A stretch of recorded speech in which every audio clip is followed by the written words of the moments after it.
Central bank digital currencies are a hot and controversial topic of late.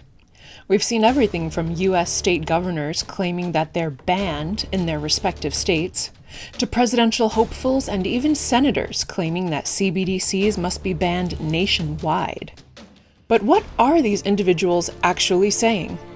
Is it possible that, in true political style, they're actually saying not much at all? Because really, doesn't America and basically every other country on Earth already have a CBDC? Bear with me here. Take the US dollar, for instance. It's issued by a central bank, and most people who use it do so via digital methods. That is, with their bank account, they digitally spend dollars by swiping a debit or credit card, or connect to Venmo or other payment apps, etc. Thus, we're talking about a central bank issued currency being used digitally. A central bank digital currency, CBDC. But wait, you say, that's not what a CBDC is. A CBDC is when end users interact directly with the central bank. That is, the central bank itself oversees and processes every transaction in real time.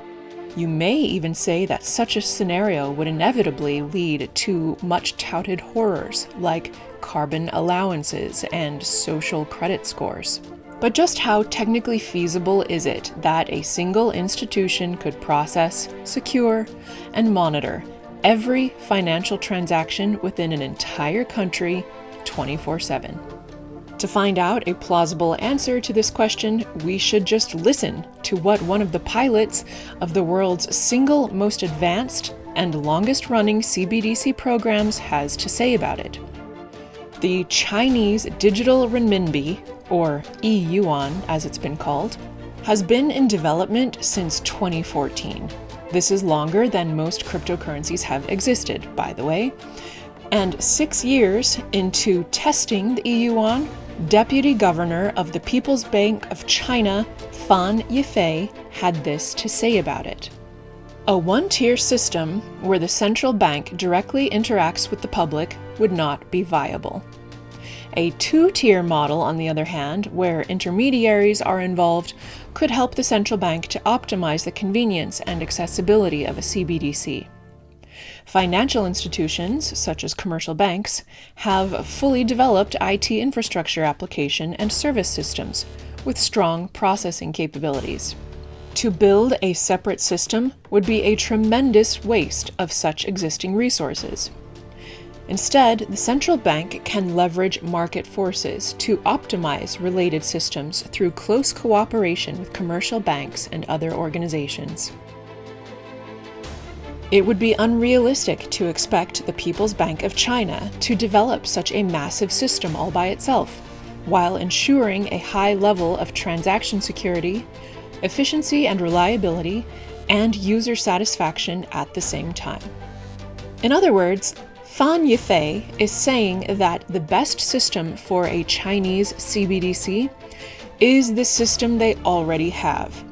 That is, a system in which their central bank issues the monetary units and their commercial banks make these units available to the public.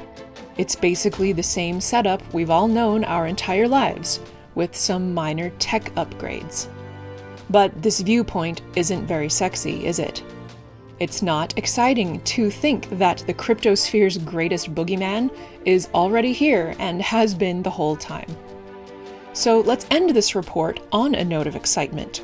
Let's just pretend that, against all odds, one or more legacy governments around the world is able to create, maintain, secure, and operate a centrally monitored payment system for an entire country, and that it's complete with all the horrors you've heard about online, like account freezes for exceeding a carbon score threshold, and seizures of funds for expressing unpopular opinions on social media, and prohibitions against buying things like guns and gold, etc., and etc. In case it hasn't dawned on you, any people confronted with such a dire situation would be more ripe for cryptocurrency and specifically Dash adoption than ever before. Such serious impediments to everyday commerce would make the permissionless, private, and uncensorable nature of Dash more attractive than any ad campaign we could possibly come up with.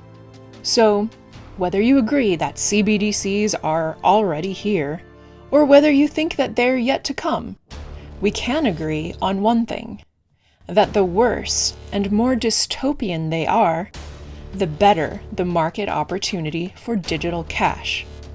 And this is why we build.